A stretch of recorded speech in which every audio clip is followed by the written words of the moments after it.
L'illustre disparu. Décidé à lutter sans relâche pour que s'effacent les oppositions ethniques, pour que s'apaisent les conflits des personnes, les querelles de clochers, pour que disparaissent l'esprit de jalousie, de calomnie et de critiques négatives. Ainsi que son œuvre inlassable de construction nationale. Une table ronde viendra clore le 8 juin cette grande période d'hommage de la nation à ce chantre de la paix et de l'unité nationale.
L'Ascension célébrée dans le monde entier par la communauté chrétienne. Au Gabon, l'événement a été chapeauté par l'archevêque Basile Vingone à la cathédrale Sainte-Marie de Libreville. Et puis dans ce journal, nous parlerons de ce coup dur pour le Parti social-démocrate PSD. Le parti vient d'enregistrer la démission collective de ses élus du département de la Louetsi-Wano. Les raisons de cette démission dans votre 20h. Bonsoir à tous et merci pour votre fidélité renouvelée à notre programme. Bonne écoute, votre 20h. La communauté chrétienne célébrait ce jour à travers le monde la fête de l'Ascension. Au Gabon, l'événement a été chapeauté par l'archevêque Basile Vingone à travers une messe circonstancielle dite en la cathédrale Sainte-Marie de Libreville. Georges Kombila et Hervé Nzigué nous font le point. Célébré 40 jours après dimanche de Pâques, la fête de l'Ascension qui marque l'élévation au ciel de Jésus-Christ après sa résurrection à la fin de sa présence sur terre a été commémorée ce jour dans la pure tradition chrétienne, catholique. D'où la satisfaction de certains fidèles venus nombreux à cette messe. C'est plus important d'aller à l'église et pour demander à Dieu. Même tout le mal qu'on a fait, il faut demander le pardon, c'est plus important. Ça fait du bien quand même d'avoir l'espérance qu'après la mort, il y a une autre vie. C'est une fête dite d'obligation qui fait que tous les catholiques sont obligés de prier ce jour-là, de venir à la messe. L'archevêque métropolitain de l'archidiocèse de Libreville revient sur la genèse de cette manifestation. L'Ascension, c'est Jésus-Christ, notre Sauveur, qui est né à Bethléem et qui est venu nous apporter la vie de Dieu. Il a été envoyé pour nous apporter la vie de Dieu. Et il est mort sur la croix parce que son enseignement bouleversait les gens. Avec un accent particulier sur le volet canonique, la célébration de cette fête de l'Ascension a su susciter l'intérêt majeur des fidèles. Et puis dans l'actualité, on parle de cette séance de travail menée par le chef du gouvernement, Julien Kogué-Bekale, par ailleurs responsable du ministère de l'Environnement chargé du plan climat, avec le ministre délégué et les agents de ce département. Les questions de l'heure ont focalisé ces échanges. Le point avec Adeline Zanhi et Alain Sergéine. C'est en sa qualité de premier responsable de ce département ministériel que Julien Kogué-Bekale, par ailleurs chef du gouvernement, a échangé avec tous les agents de ce ministère. Une rencontre au cours de laquelle Julien Kogué-Bekale a affiché ses ambitions pour ce département qui connaît quelques soubresauts en rapport avec l'affaire du trafic du quai Vadingo.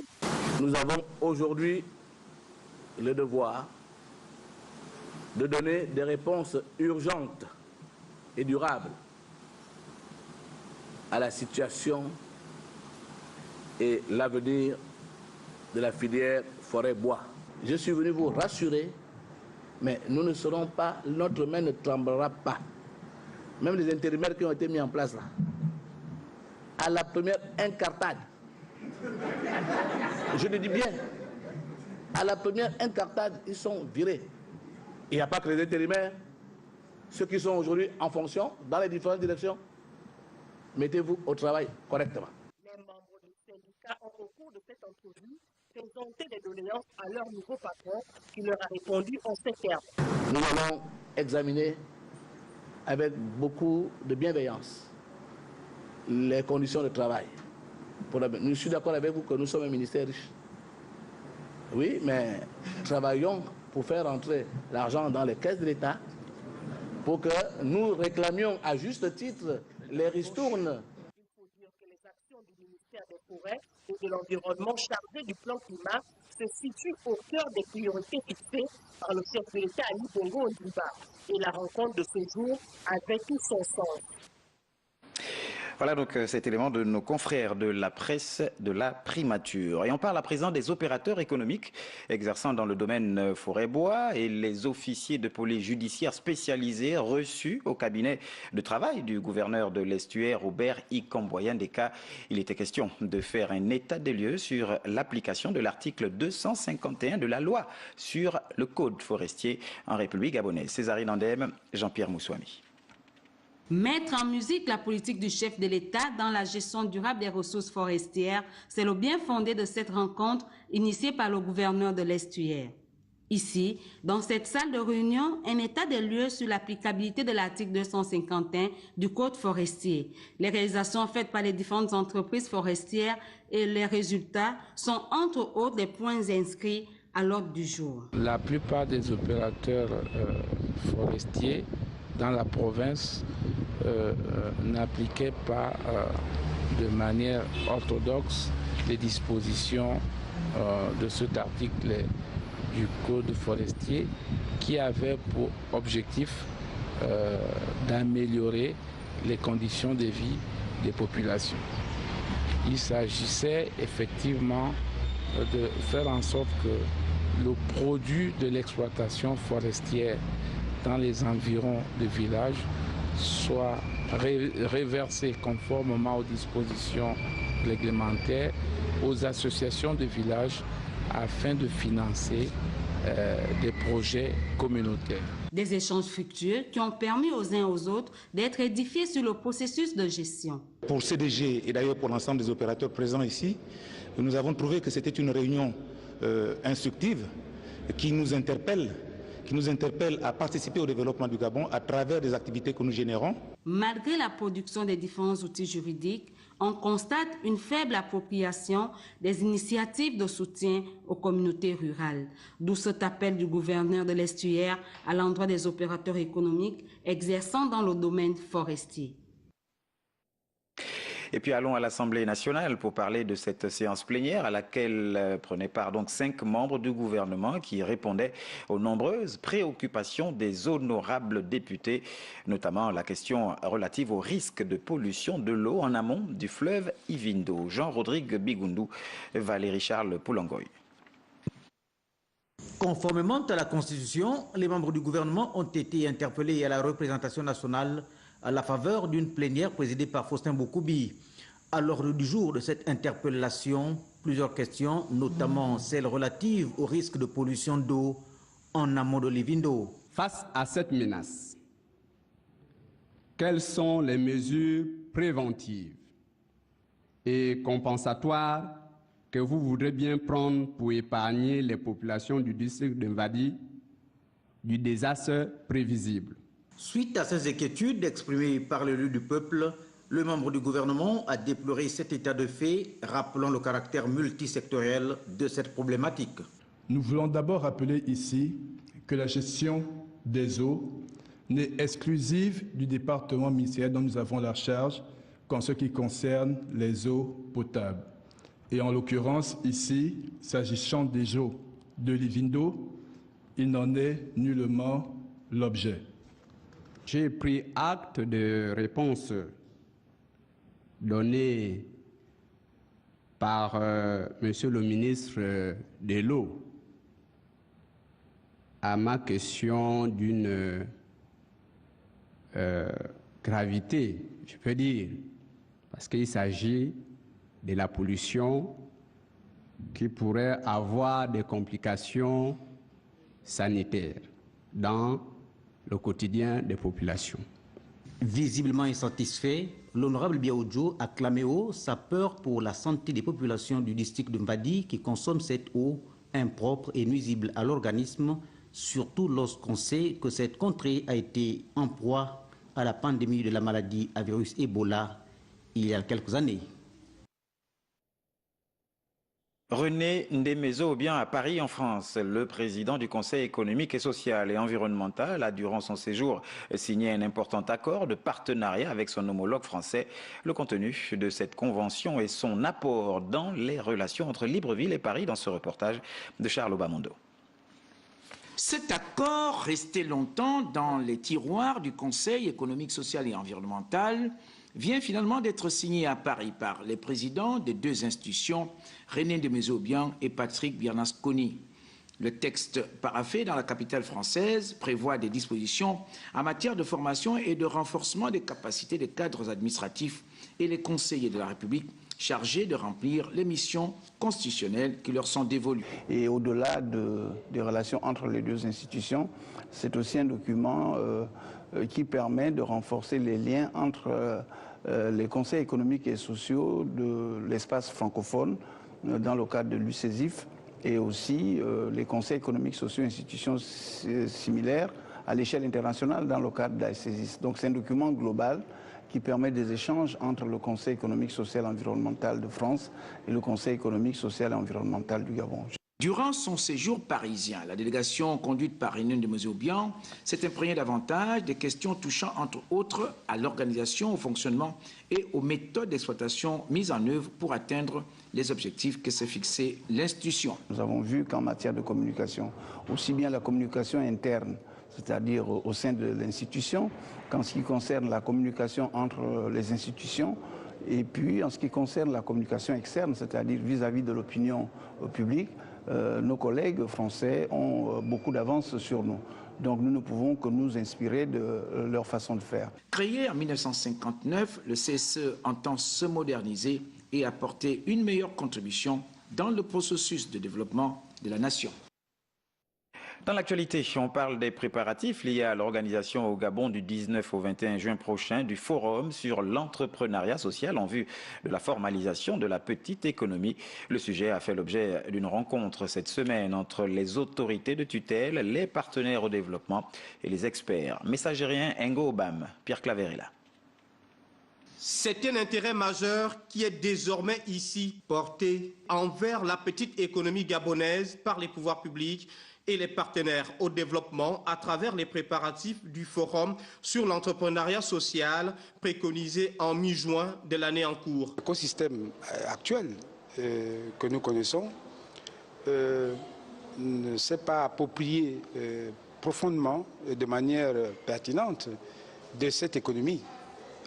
On l'a toujours considéré comme étant une économie reléguée au second plan, mais notre objectif à nous, c'est de pouvoir faire en sorte que cette économie ait sa place dans la cité et devienne par conséquent une économie à part entière. La convergence préalable des acteurs des différents secteurs s'impose afin de rendre plus visible et cohérente la formalisation de l'économie sociale. Il faut dire qu'aujourd'hui, les réalités du terrain nous obligent à nous retourner du côté de cette approche économique nouvelle.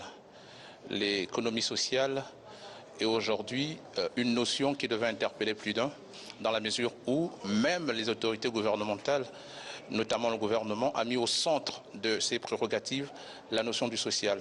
Le manque presque de données statistiques disponibles sur la question rendant titanesque la réflexion semble contre toute attente constituer un facteur d'encouragement, d'aide à la prise de conscience tendant vers une économie sociale formelle. La modernisation de la Direction générale de la météorologie, le sujet a été développé au cours des travaux de l'atelier qui a vu la présence du ministre des Transports et de la Logistique, le directeur général de la météo et le directeur commercial de Météo France Internationale.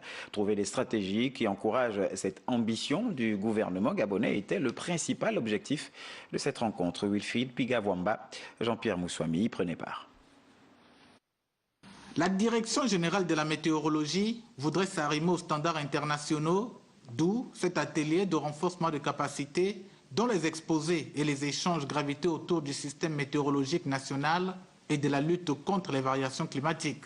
Nous sommes en discussion avec la Direction générale de la météorologie du Gabon, justement pour un premier audit qui consiste à faire un état des lieux, et puis pour bénéficier de l'expérience de MFI, et discuter des différents éléments qui vont constituer ce projet de modernisation. En l'occurrence, des systèmes d'observation au sol et des systèmes d'information qui vont traiter toutes les données mesurées par les systèmes d'observation pour rajouter de la valeur et pour créer des produits vers les secteurs économiques ainsi que des alertes vers la population gabonaise. L'expérience de Météo France Internationale serait un atout pour la modernisation de la Direction générale de la météo gabonaise. Cette dernière s'active ici à l'amélioration de ces services et à la satisfaction des attentes croissantes des populations. Reconnaissant l'importance des phénomènes météorologiques pour le secteur du transport, les hydrocarbures, l'exploitation minière, l'agriculture, la pêche, les activités marines et d'autres aspects de l'économie et de la vie nationale, nous avons ressenti le besoin de renforcer notre infrastructure météorologique. Son réseau d'observation, ses systèmes d'information et leurs applications dans un contexte de modernisation technologique mondiale à travers une approche intégrée. Moderniser la station météorologique afin de prévenir les catastrophes naturelles et renseigner sur les conditions atmosphériques, c'est l'ambition du gouvernement qui, dans cette optique, place la maîtrise des données climatologiques au centre de l'activité économique. Allons à Tubanga, capitale provinciale de la Nyanga, pour évoquer ce projet de construction d'internat par des entrepreneurs gabonais. On ouvre là donc le volet éducation. Le projet a fait l'objet d'échanges entre les principaux initiateurs du projet et les élèves. L'objectif étant de réduire le coût des dépenses en location des parents chaque année. Jules Biviga. La réflexion de ce projet social scolaire a été le centre des échanges entre Jean-Marcel Nomezeux, jeune entrepreneur gabonais, et les élèves de classe de 4e, 1re et terminale, dont l'objectif est de construire un internat venant améliorer la qualité de vie de cette catégorie d'élèves, dont les 90% sont locataires. L'entrepreneuriat que nous lançons, c'est dans le sens que de voir s'il y a possibilité de remédier à cette histoire d'internat. Dans le cas contraire, si on peut construire des internats privés. Et s'il y a possibilité avec l'État de voir les bâtiments déjà construits, si on peut les réfectionner. Alors nous sommes venus sur le terrain pour essayer un peu de récolter certaines données, surtout les données au niveau de la vie scolaire. Un projet qui permettra aux élèves dont les familles sont économiquement faibles de réduire le coût des dépenses chaque année. Pour moi, ce projet est intéressant. On va dire nous les jeunes apprenants, les jeunes qui sont encore sur le banc de l'école, parce qu'il y a certains qui vivent difficilement à la maison. Ce projet est intéressant dans la mesure où d'abord de 1, il y a des élèves qui restent loin de leur établissement, donc pour prendre des taxis, c'est pas vraiment ça. C'est avantageux d'abord pour nous parce que ça aide certains parents et d'une part ça nous éloigne aussi de certaines distractions. Le manque d'internat dans les établissements secondaires de la capitale ninoise contribuerait selon certains parents d'élèves à l'échec scolaire, surtout pour ceux dont les parents sont des non-résidents. Des équipes du ministère de l'Éducation nationale sont à l'intérieur du pays justement pour le recensement des enseignants en situation de pré-salaire. Pour l'étape de Lambaréné, la ministre déléguée auprès du ministre d'État à l'Éducation nationale a effectué le déplacement. Charline Oura Pirabimi, Gérard Magnagna. Aussitôt arrivé à Lambaréné et accueilli par la première autorité de la province du Moyen-Ogooué, la ministre déléguée auprès du ministre d'État en charge de l'Éducation nationale s'est rendue au lycée Charles Méphane où l'attendaient ces hommes et femmes qui ont choisi l'enseignement comme métier, mais dont la situation administrative tarde à être régularisée depuis plusieurs années. Comme nous l'avons fait pour la province de l'Estuaire, pour la province de l'Ogooué maritime, nous sommes dans la province du Moyen-Ogooué, c'est la même activité qui se poursuit, l'identification des enseignants en situation de pré-salaire. Au niveau du ministère de l'Éducation nationale, il y a un nombre important d'enseignants dans ce statut-là. Et ce nombre important nous alerte et c'est ce qui nous pousse aujourd'hui à venir procéder à cette identification en vue de régulariser leur situation. Le numéro 2 du département éducation s'est également saisi de l'opportunité pour évoquer la question qui a fait couler beaucoup d'encre et de salive, les nouvelles conditions d'attribution des bourses. Il faudrait que chaque compatriote soit édifié et rassuré sur les activités et les politiques que mène le gouvernement en matière d'octroi de bourse. Mais avant de quitter la ville du Grand Blanc, cap à la direction d'académie provinciale pour un tour du propriétaire et quelques échanges avec le personnel. Juste vous exhorter à faire votre travail avec beaucoup d'abnégation, avec beaucoup de patriotisme, comme vous l'avez toujours fait. C'est tout ce que je peux vous souhaiter. Les uns et les autres ont égrené un chapelet de doléances aux membres du gouvernement qui a dit les transmettre aux plus hautes autorités du pays. Et pendant ce temps, à Libreville, l'ENAM, École nationale d'art et de manufacture, est fermée depuis plusieurs semaines maintenant.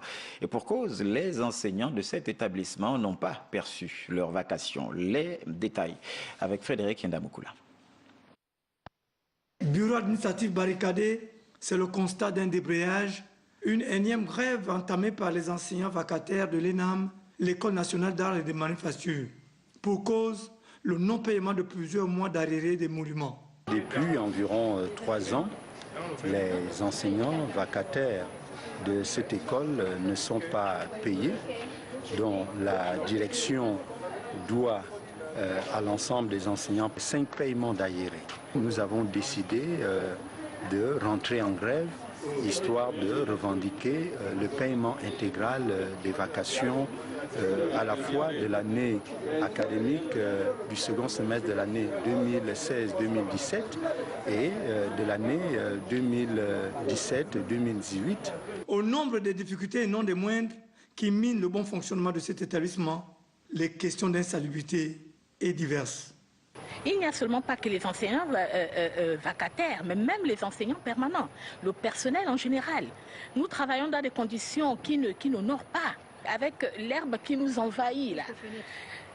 Un serpent entre dans une salle de classe, je crois que et l'enseignant et les élèves, chacun prendra sa course. La direction générale reste ouverte au dialogue. Mon bureau est barricadé.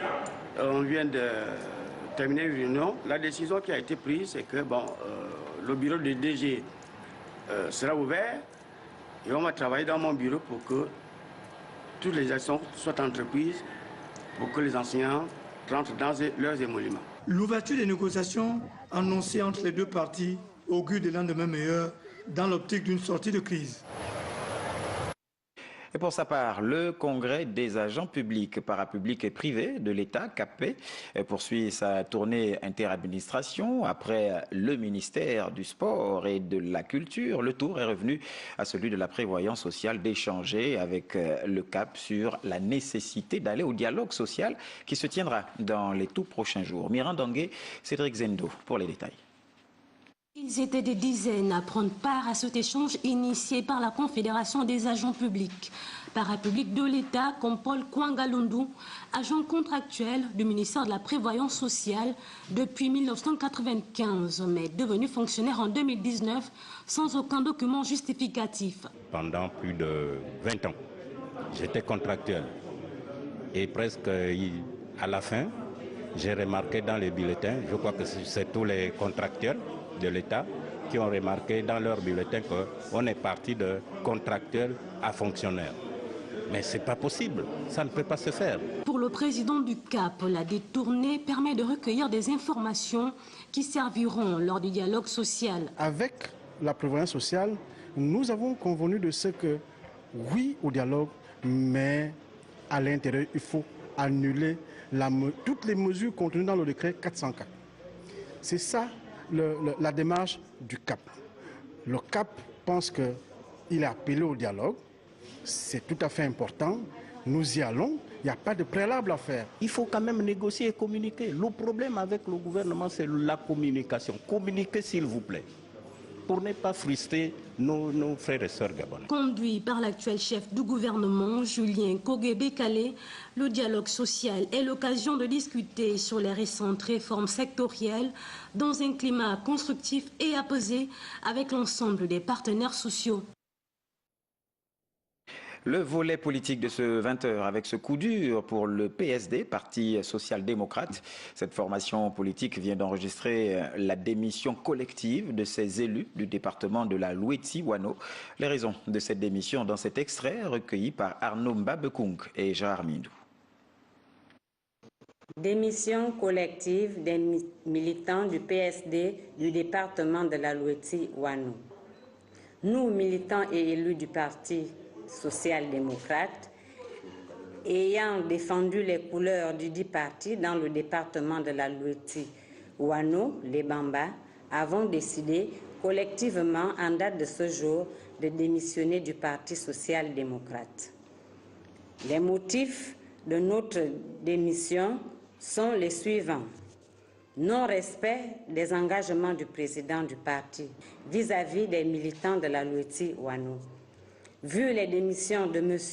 Guy Amour Mutuki et M. Edouard Bombo Mungenge, tous deux conseillers municipaux de la commune de Libamba. Forte pratique du népotisme au sein du parti encouragé par la plus haute hiérarchie, le projet de provincialisation du parti ne demeure qu'une vue d'esprit. Par ailleurs, nous, Madame Pélagie Minkwe, épouse Asugé, Messieurs Edouard Bombo Mungenge, Lekwaka Jean-Gabriel, Mangemba Mikwangu Fabrice, Zenge Paul, Mbongo Jean-Olivier, Mombo Narcisse, Basielengani Wenceslas, Miaga John, démissionnaires du PSD, décidons dès maintenant d'adhérer à une nouvelle formation politique de notre choix, dénommée les sociaux-démocrates gabonais SDG, dans laquelle nous comptons apporter notre expérience politique et assurer l'ancrage au sein du département de la Louétie-Wano, les Bamba. Notre décision a été prise en toute âme et conscience et que cela ne souffre d'aucune interprétation.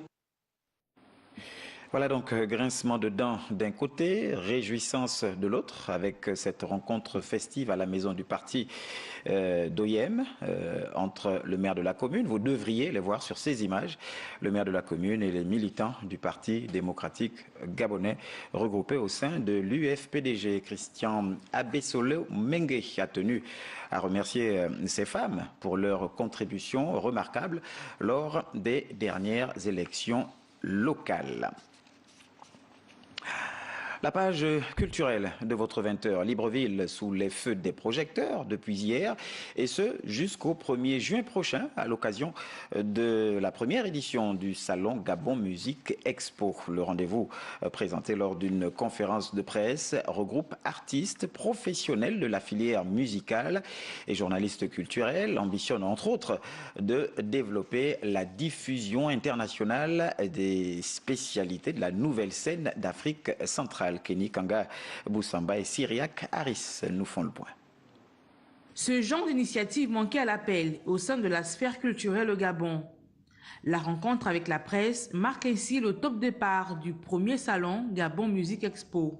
Gabon Musique Expo, c'est un salon dédié aux artistes émergents afin de pouvoir se frotter aux artistes du reste du continent, voilà, et créer une certaine mobilité en Afrique centrale.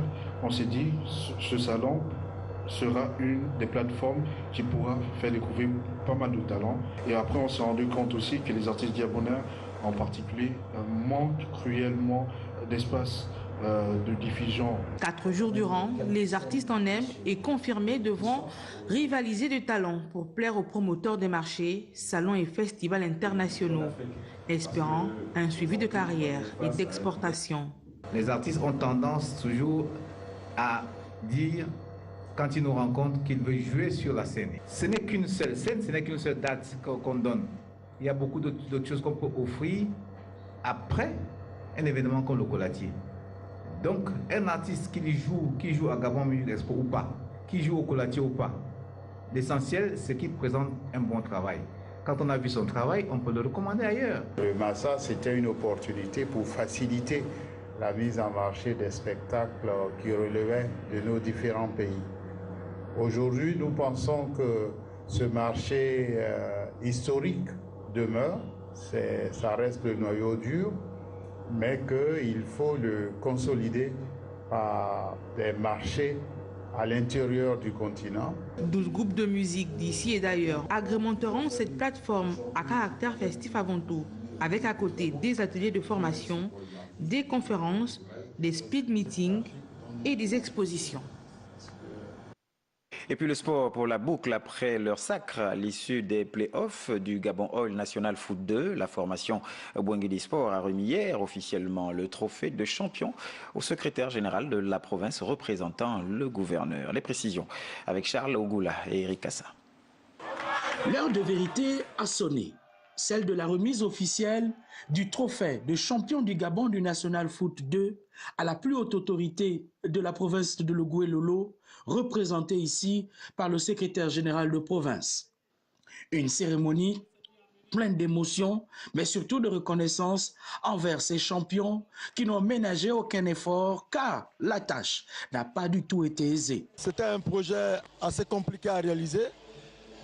Parti de la 3e division, en 2e division, de la 2e division en 1re division. C'était vraiment assez complexe, assez difficile. Dans tous les cas, il faut dire que l'organisation mise autour de ce projet nous a permis d'atteindre notre objectif. Champion de Logoué-Lolo en 2018, champion du Gabon du National Foot 2 en 2019, la formation de Bouengidi Sport veut aller de l'avant. Il faut en plus des moyens.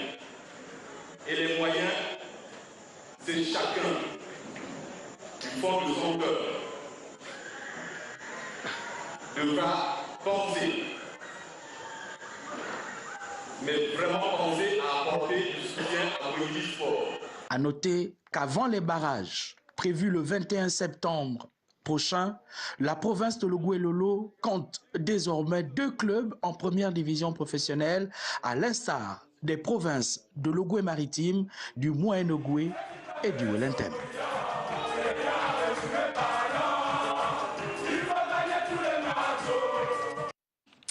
Voilà, et puis notez les rendez-vous à ne pas manquer dans nos programmes de ce soir. Un focus entretien avec Madame Sidonie Floroué, une Gabonaise primée au trophée de la femme leader d'Afrique. Ensuite, vous aurez bien sûr votre émission Surface et puis une table ronde sur l'Agatour et la promotion touristique au Gabon. La sagesse africaine de ce soir est en parfaite harmonie, en accord avec toute autre obédience. Nous célébrions l'Ascension cette journée. La sagesse nous dit « Les œuvres de Dieu sont éternelles ». À méditer tout de même. À 23h08, nous allons se faire le plaisir de vous présenter la dernière édition d'Information. Bonne suite des programmes sur notre chaîne et à demain à 20h.